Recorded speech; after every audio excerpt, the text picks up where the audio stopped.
ចាប់ផ្ដើមសាច់រឿងមកយើងឃើញមានក្មេងប្រុសម្នាក់ដែលគេមានឈ្មោះថាកាមីនយុនដែលគេមានអាយុ15ឆ្នាំកំពុងតែអង្គុយរៀនពេលនោះគេក៏បានបោះបិទចោលដោយសារតែគេតូចចិត្តនឹងខ្លួនឯងដែលរៀនមិនចេះពេលដែលតួឯកប្រុសរបស់យើងត្រឡប់មកផ្ទះគេវិញគេក៏បានឃើញម្ដាយរបស់គេក៏បានណែនាំគ្រូបង្រៀនថ្មីឲ្យទៅគេផងដែរដែលនាងមានឈ្មោះហាងយឺងលីដែលនាងមានអាយុ23ឆ្នាំផងដែរហើយពេលនោះតួឯកប្រុសរបស់យើងគាត់ក៏មានការភ្ញាក់ផ្អើលផងដែរដោយគាត់មិនដឹងជានិយាយអ្វីគាត់ក៏បានសុំម្ដាយរបស់គាត់ចាក់ចេញទៅមុនម្ដាយរបស់តួឯកប្រុសរបស់យើងគាត់ក៏បានរៀបរាប់អំពីតួឯកប្រុសរបស់យើងហើយយើងកាត់មកកន្លែងដែលពួកគេកំពុងតែរៀនជាមួយគ្នាដោយគេក៏បានសួរពីគ្នាទៅវិញទៅមកតើអនាគតគឺចង់ធ្វើអ្វីរួចសាច់រឿងរបស់យើងក៏បានកាត់មក2ឆ្នាំក្រោយដោយឃើញថាតួឯកប្រុសរបស់យើងកំឡោះបាត់ទៅហើយដែលគេកំពុងតែរៀនភ្លាមនោះក៏មានអាចចាមកំពុងតែវាយគ្នារួចក៏បានមកបុកជាមួយនឹងតួឯកប្រុសរបស់យើងហើយពួកគេក៏បានវាយគ្នានៅទីនោះផងដែរដែលមានអ្នកគ្រប់គ្រងតែតួឯកប្រុសរបស់យើងបានងើបឡើងដោយគេមិនខ្វល់ក៏បានទៅរឹសសិភៅរួចបបោះដោយនៅក្នុងសាលាមួយនេះគឺមានឈ្មោះថា Yusong Technical High School នៅក្នុងទីក្រុង Incheon ហើយតួឯកប្រុសរបស់យើងមិនបានខ្វល់ជាមួយនឹងពួកគេទេរួចគាត់ក៏បានដើរចេញមកនិងបានមើលសិភៅរបស់គាត់ផងដែរគាត់បាននិយាយថានៅទីនេះខ្ញុំអាចបញ្ចប់ការសិក្សា4ឆ្នាំបានយ៉ាងងាយដោយសារតែសិស្សនៅទីនេះគឺពួកគេមិនសូវខ្វាយខ្វល់នោះទេដោយពួកគេមិនខិតខំរៀនបែបនេះហើយភ្លាមនោះអាកម៉ាប់មួយកំពុងតែជួបប្រៃក៏បានងាកមកតួឯកប្រុសរបស់យើងធ្វើឲ្យតួឯកប្រុសរបស់យើងមានការភ័យជាមួយនឹងគេជាខ្លាំងហើយនៅក្នុងមន្ទររៀនរបស់តួឯកប្រុសរបស់យើងគឺមានភាពរញ៉េរញ៉ៃតែភ្លាមនោះតួឯកប្រុសរបស់យើងក៏បានភ្ញាក់ផ្អើលដោយសារតែគេបានឃើញអ្នកគ្រូលីរបស់គេមក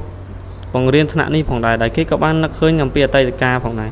ហើយថ្នាក់នេះពិតជារញ៉េរញ៉ៃមែនទែនលោកគ្រូដែលបាននាំអ្នកគ្រូនោះមកគាត់ក៏បានដើរចាស់ចេញទៅហើយយើងមើលទៅមុខអ្នកគ្រូលីក៏មិនសប្បាយចិត្តផងដែរភ្លាមនោះគាត់ក៏បានទះតុកមួយប៉ុន្តែរឿងដែលយើងមិននឹកស្មានដល់គឺមានដបសាប៊ូមួយបានហោះមកចំកណ្ដាលមុខអ្នកគ្រូលីផងដែរ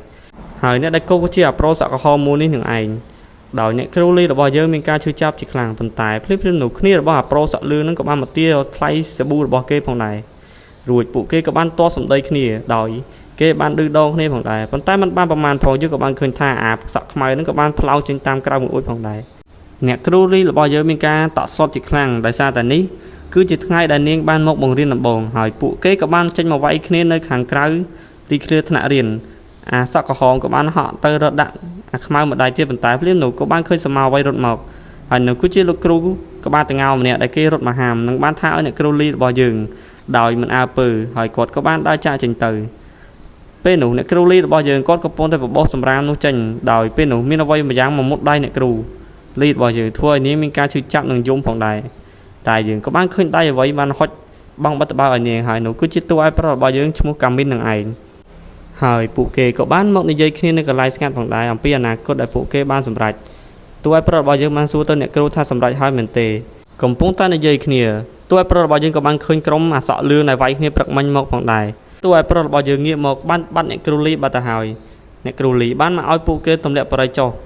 រួចពួកគេក៏បានសួរថាតើអ្នកហាមខ្ញុំមិនឲ្យជួបបរិយមែនទេនៅទីនេះគេជួបបរិយយ៉ាងសេរីមើលតែធុងសម្រាមទៅសិតតែបរិយរួចអ្នកគ្រូលីក៏បាននិយាយថាខ្ញុំនឹងកាត់បន្ទុករបស់ឯងហើយគេក៏បានសួរមកវិញថាកាត់បន្ទុករបស់ខ្ញុំមែនទេរួចអ្នកគ្រូលីរបស់យើងក៏បានទៅកញ្ឆក់បរិយពីដៃអាសក់ក្រហមធ្វើឲ្យបរិយរបស់គេបានធ្លាក់ទៅនឹងដីហើយអាក្រហមក៏បាននិយាយថាតើអ្នកចង់ខ្ញុំជួបបរិយមែនទេហើយយើងក៏បានឃើញដៃអ្វីមករើអ្នកគ្រូលីរបស់យើងតួឯកប្រុសរបស់យើងមានការភ្ញាក់ផ្អើលជាខ្លាំងដោយសារតែអាសក់ក្រហមនេះបានវាយអ្នកគ្រូលីរបស់យើងធ្វើឲ្យអ្នកគ្រូលីរបស់យើងនេះមានការភ័យនិងតក់ស្លុតជាខ្លាំ